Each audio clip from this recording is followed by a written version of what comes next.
ભગવાન શ્રી સ્વામિનારાયણના ભક્તરત્નો. ભુજના હિરજી સુથાર. શ્રી રામાનંદ સ્વામી કચ્છ ભુજમાં ખૂબ વિચરણ કરતા. ત્યાં સુથાર પરિવારોમાં તેમણે સત્સંગ કરાવ્યો હતો, એટલે જ તેઓ સુથારના ગુરુ તરીકે પંકાતા હતા. નાગજીભાઈ સુથાર અને દેવશીભાઈ સુથારના પરિવારમાં સત્સંગ થયો. નાગજીભાઈ અને રૂપાબાઈ થકી 2 પુત્રો થયા, હિરજીભાઈ અને સુંદરજીભાઈ. બંને પુત્રોને રામાનંદ સ્વામીનો યોગ થયો. તેમના ધામ ગમન પછી આ ભાઈઓને શ્રીહરિમાં પણ એવી જ પ્રીતિ બંધાઈ ગઈ. શ્રીહરિ જ્યારે જ્યારે ભુજ પધારતા ત્યારે હિરજી સુથારની મેડીએ ઉતરતા. એકવાર શ્રીહરિ હિરજીભાઈને ત્યાં ઉતર્યા હતા. તે વખતે ત્યાં અફીણનો બંધાણી એક બાવો આવ્યો. તે સમાધિનો ઢોંગ કરીને બેઠો. શ્રીહરિએ હિરજીભાઈને પૂછ્યું, આ શું કરે છે? મહારાજ, એના કહેવા મુજબ એને આવી સમાધિ લાગી જાય છે. સમાધિનો મહિમા જણાવવા માટે શ્રીહરિએ તે સમયે ત્યાં બેઠેલા લાધીબાઈને દ્રષ્ટિ દ્વારા સમાધિ કરાવી. પછી કહ્યું, આ સમાધિ સાચી છે, પરંતુ ત્યાં બેઠેલા સૌને પેલા ઢોંગી બાવાનો મહિમા હતો. એટલે શ્રીહરિએ સાચી સમાધિનું દર્શન કરાવવા માટે ત્યાં બળતી સગડીમાંથી ચીપિયા વડે અંગારો લીધો અને લાધીબાઈના હાથના કાંડા ઉપર મૂક્યો. આથી તે બાઈનું કાંડું ખતખત થવા લાગ્યું. પછી શ્રીહરિએ તે પ્રમાણે સળગતો અંગારો તે બાવાના કાંડા ઉપર મૂકવાની બીજાને આજ્ઞા કરી. તે સાંભળીને બાવાની આંખો ઉઘડી ગઈ ને બોલ્યો, હે મહારાજ, તમે તો ભગવાન છો.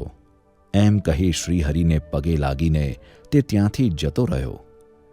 પછી શ્રીહરિએ લાધીબાઈને સમાધિમાંથી જગાડ્યા ને હાથ ઉપર દ્રષ્ટિ કરીને સાજો કરી દીધો.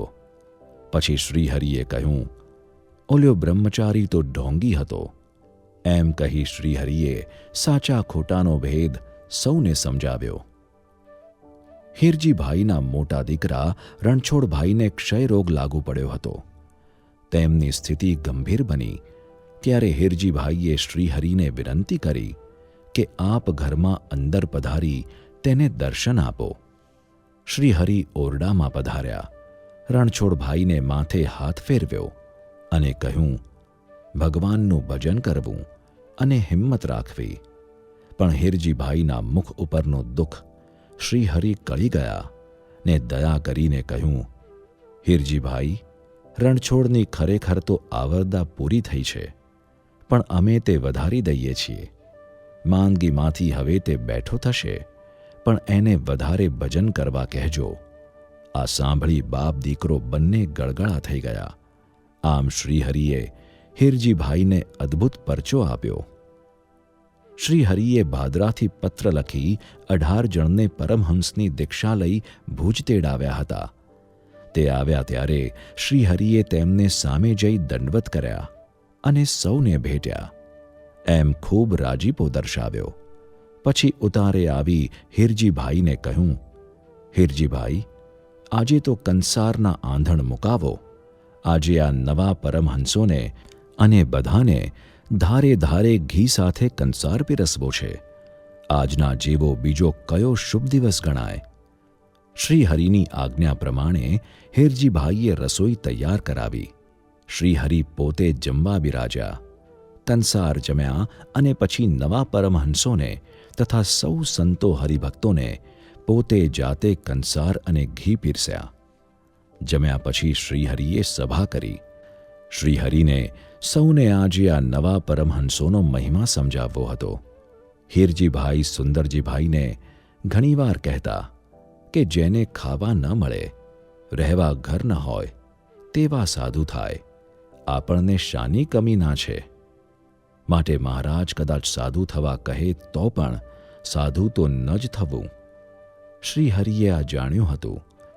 તેમને સમજાવવું હતું કે જેના અંતરમાં આ સંસારના બંધનમાંથી છૂટી મોક્ષની તીવ્ર ઈચ્છા હોય, જેને પોતાના ઇષ્ટદેવનો અપ્રતિમ મહિમા હોય, તે રાજ્યનું કે મોટાઈનું બંધન છોડીને સંસારનો ત્યાગ કરી જ દે. પરંતુ જેના અંતરમાં જગમોટાઈ હોય તેનાથી મોક્ષ માર્ગે ચાલી શકાય જ નહીં.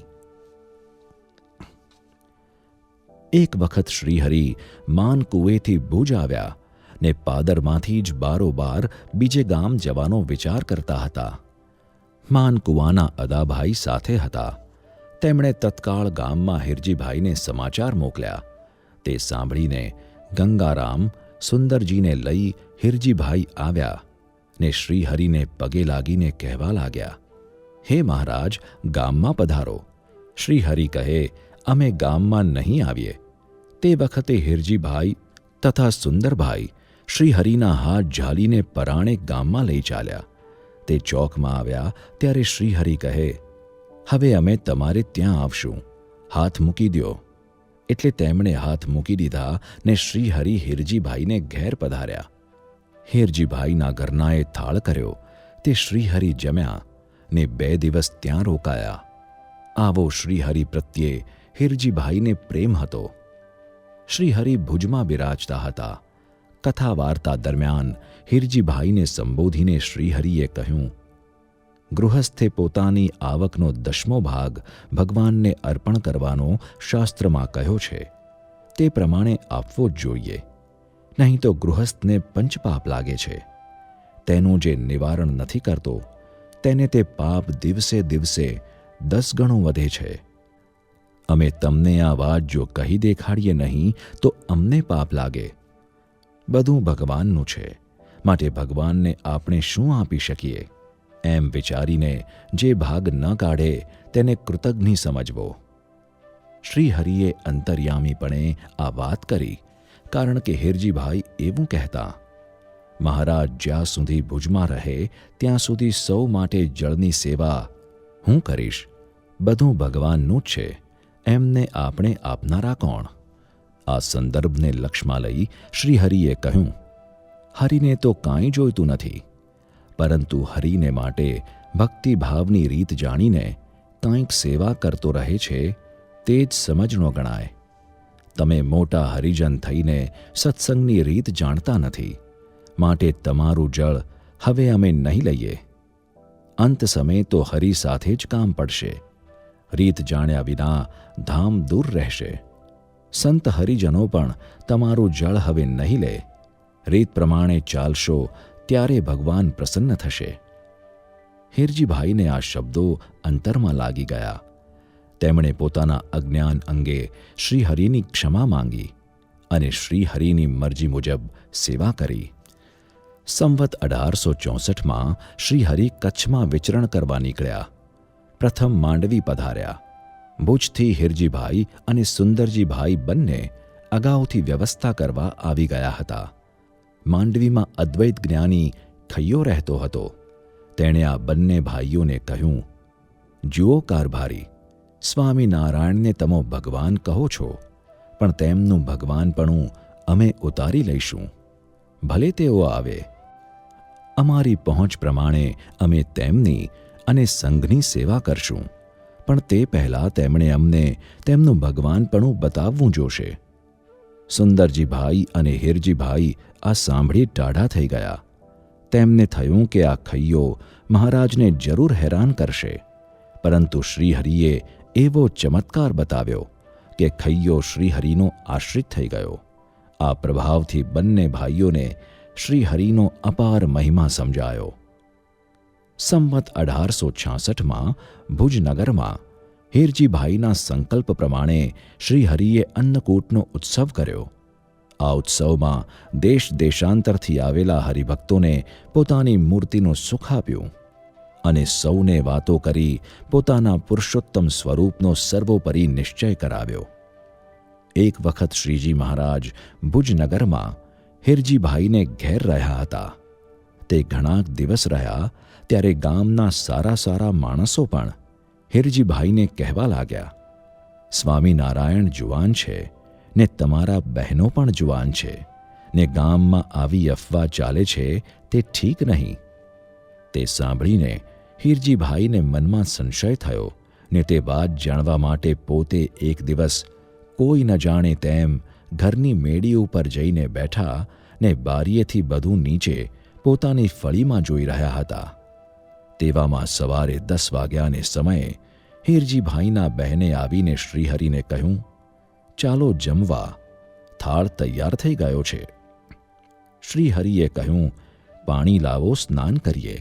એટલે તે બાઈ ત્રાંબા કુંડીમાં પાણી લાવ્યા. ત્યારે શ્રીહરિએ સ્નાન કર્યું. પછી શ્રીહરિને પહેરવા સારું તે બાઈ પિતાંબર લાવ્યા. તે લઈને શ્રીહરિએ પહેર્યું. તે વખતે હીરજીભાઈને શ્રીહરિની મૂર્તિ જેવી અક્ષરધામમાં છે તેવી દિવ્ય દેખાણી. તે જોઈને તેનો બધો સંશય ટળી ગયો. શ્રીહરિ જમવા બેઠા ત્યારે હીરજીભાઈ નીચે આવીને શ્રીહરિને પગે લાગ્યા અને કહ્યું, હે મહારાજ, તમે તો સાક્ષાત પુરુષોત્તમ ભગવાન છો. તે તમારા ઉપર મને ખોટો ઘાટ થયો તે મારો અપરાધ માફ કરો. શ્રીહરિએ કહ્યું, હીરજીભાઈ, એમાં તમારો દોષ નથી. આ જગત જેવું છે તેવા જ અમને પણ જુએ છે ને તેથી તેણે તમને કહ્યું ને તમને એ ઘાટ થયો. પણ જે અમારા સ્વરૂપને દિવ્ય જાણે છે તેને અમારી કોઈ પણ ક્રિયામાં મનુષ્ય બુદ્ધિ આવતી નથી ને તેને અમારે વિશે ખોટા ઘાટ થતા નથી. એ વાત સાંભળીને પછી હીરજીભાઈએ શ્રીહરિનો પાકો નિશ્ચય કર્યો. શ્રીહરિ કાર્યાણીમાં બિરાજતા હતા. કચ્છથી હીરજીભાઈ શ્રીહરિના દર્શને આવ્યા. શ્રીહરિ તેમને જોઈ બહુ રાજી થયા. પછી કહ્યું, હીરજીભાઈ, આટલે છેટેથી આવવાનો દાખલો બહુ કર્યો. હીરજીભાઈએ કહ્યું, મહારાજ, આપ કચ્છમાં ઘણા વરસથી પધાર્યા નથી એટલે આપના પ્રત્યક્ષ દર્શનની તાણ રોકી શક્યો નહીં. શ્રીહરિએ કહ્યું, જેમ છેટું પડે તેમ દર્શનની તાણ વધુ રહે, પ્રેમ પણ વધે. માટે આવ્યા છો તો હવે પૂરેપૂરો લાભ લઈને જ જજો. હીરજીભાઈ રાજીપે રોકાઈ ગયા. નિત્ય કથા વાર્તા થતી. એકવાર કથા પ્રસંગે શ્રીહરિ વાત કરવા લાગ્યા, આ પૃથ્વી પર અમે પ્રગટ હશું ત્યાં સુધી અધર્મનું જોર લેશ માત્ર ચાલશે નહીં. અમારી આગળ અધર્મ થરથર ધ્રુજે છે. સૂર્ય આગળ અંધારું કેવી રીતે ટકી શકે? હીરજીભાઈ કહે, તમે સાચી વાત કહી. તમે પ્રગટ થયા છો તે દિવસથી શરણે આવેલા અપાર જીવોનો ઉદ્ધાર થયો છે. પણ તમારા પછી એવી પુનિત કલ્યાણની રીત કેવી રીતે ચાલશે તે કહો. ત્યારે શ્રીહરિ કહે, તમે જે રીતે વિચાર્યું તેનો વિચાર અમે નિત્ય કરીએ છીએ. આ જ રીતે કલ્યાણનો માર્ગ અમારા પછી પણ ચાલુ રહેશે અને તો જ અમારું આ લોકમાં આવ્યું સાર્થક કહેવાય ને. કલ્યાણની પરંપરા ન રહે તો પ્રગટ થયાનો અર્થ રહે નહીં. કલ્યાણનો આવો જ પ્રવાહ ચાલશે. એમાં તલભાર પણ મિથ્યા જાણશો નહીં. કલ્યાણના પ્રવાહ માટે નિયમની એક સડક અમે બનાવી છે. બધા શાસ્ત્રોમાંથી સારરૂપ મોક્ષપરાયણ વચન શોધીને તે સડકમાં જડી દીધા છે અને તેમાં વિઘ્નરૂપ અધર્મી ગુરુ અસત્ય પુરુષની ઓળખાણ કરાવીને કુમાર્ગ પણ દેખાડી દીધા છે અને સત્પુરુષના સંગરૂપી અનુપમ મોક્ષ માર્ગ બતાવ્યો છે. તેથી બ્રહ્માંડ રહે ત્યાં સુધી કલ્યાણનો પ્રવાહ ચાલશે. અમારા વચન તે અમે છીએ. હરિજન થઈને સત્સંગની રીત બહાર ચાલશે તેનો ઉદ્ધાર થશે નહીં. ભગવાન અને ભગવાનના સંતો ભક્તોને જે દિવ્ય જાણશે અને તેની સેવામાં ક્યારે મન ચોરશે નહીં ને પોતાનો દોષ જોતો રહેશે તેનો ઉદ્ધાર થશે. પરંતુ પોતાને અધિક માનશે અને બીજાને તુચ્છ સમજશે ને તે જ્ઞાની, ત્યાગી ને ધ્યાની હશે તો પણ તેના કલ્યાણમાં ફેર છે. સંત હરિભક્તના ચરણની રજ પોતાને સમજે ને નિષ્કપટ વર્તે તેનો નિશ્ચય મોક્ષ થાય છે. પુરુષોત્તમ બોલ્યા પ્રીતે પૃષ્ઠ 390. હીરજી સુથારને મૂર્તિ ઘડવાનું જ્ઞાન પણ હતું. એકવાર શ્રીહરિએ હીરજીભાઈને બોલાવીને કહ્યું, અમે શ્રી નરનારાયણની છાપ નારણજીભાઈ પાસે કરાવી છે, તે તમે જોઈ લ્યો. એમ કહીને તે છાપ મંગાવી. હિરજીભાઈએ તે જોઈને કહ્યું, મહારાજ, આ તો અમારા જ હાથનો કસબ છે. તમારી કૃપાથી જ નરનારાયણના યથાર્થ સ્વરૂપનું આ છાપમાં આલેખન નારણજીભાઈ કરી શક્યા છે. નારણજીભાઈના ભાઈ દેવરામ તથા મારા ભાઈ સુંદરજીના દીકરા રાઘવજી બંને સુંદરજીભાઈ પાસેથી આ કસબ શીખ્યા હતા. દેવરામ પાસે નારણજીભાઈ શીખ્યા અને આપની સેવામાં અમારો કસબ કામ આવી ગયો. દબાણના યજ્ઞ વખતે અમે આપના ઘોડાનું કાઠું બનાવીને લાવ્યા હતા. તેને નાના પ્રકારના સોનેરી ચિત્રોથી અંકિત કર્યું હતું. અમારો એ કસબ પણ આપની સેવામાં કામ આવી ગયો. એટલું કહીને હિરજીભાઈ અટક્યા. પછી બોલ્યા, મહારાજ, હવે તો મને વૃદ્ધાવસ્થા આવી છે, તેથી કાંઈ ભારે કામ થઈ શકતું નથી. ઘડિયાળ સમય કરવાનું કામ કરું છું અને આપની દયાથી ગુજરાન સારી રીતે ચાલે છે. શ્રીહરિ તેમનો ભાવ જોઈ પ્રસન્ન થયા અને કહ્યું, હિરજીભાઈ, તમારા થકી અને સુંદરજીભાઈ થકી કચ્છમાં સત્સંગ થયો છે તે જ તમારી મોટી સેવા છે. માટે અંતરમાં તે સેવાનો કેફ રાખવો. તેથી અખંડ આનંદ અનુભવાશે અને જગતના સંકલ્પનું બળ ઘટી જશે. ભુજમાં શ્રીહરિએ મંદિર બાંધવાનો પ્રારંભ કરાવ્યો. તેમાં પણ હિરજીભાઈનું માર્ગદર્શન શ્રીહરિ લેતા પ્રતિષ્ઠા સુધી તેમણે પોતાની સેવા આપી. આમ જીવનના અંત સુધી હિરજીભાઈ શ્રીહરિના થઈને રહ્યા અને શ્રીહરિનો અપરંપાર રાજીપો પ્રાપ્ત કરી અક્ષરધામમાં ગયા. નોંધ: હિરજીભાઈના માતુશ્રીનું નામ રૂપાબાઈ હતું. પત્નીનું નામ અમરબાઈ હતું. તેમને રણછોડ, દેવરામ, નારાયણજી અને હરિભાઈ નામના 4 પુત્રો હતા. પત્નીનું નામ પૂંજીબાઈ હતું. તેને એક જ પુત્ર હતો. તેનું નામ રાઘવજી હતું. પોતાના મોટા કાકા દેવશીભાઈ સુથાર પાસેથી હિરજીભાઈ કલાકસબ શીખ્યા હતા.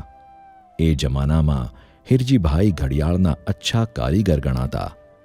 હિરજીભાઈના દીકરા દેવરામભાઈ તેમના કાકા સુંદરજીભાઈ પાસેથી કલાકસબ શીખ્યા હતા. દેવરામભાઈ પાસેથી તેમના નાના ભાઈ નારાયણજીભાઈએ વિવિધ કલાકસબ અને કારીગરીનું જ્ઞાન મેળવ્યું. આ નારાયણજી સુથાર, ચિતારા અને કાષ્ઠશિલ્પી તરીકે સંપ્રદાયમાં પ્રસિદ્ધ છે. તેમણે શ્રીહરિની ઘણી મૂર્તિઓ બનાવી છે. આવી વધુ કથા સાંભળવા શ્રવણમાલા ચેનલને સબસ્ક્રાઇબ કરો.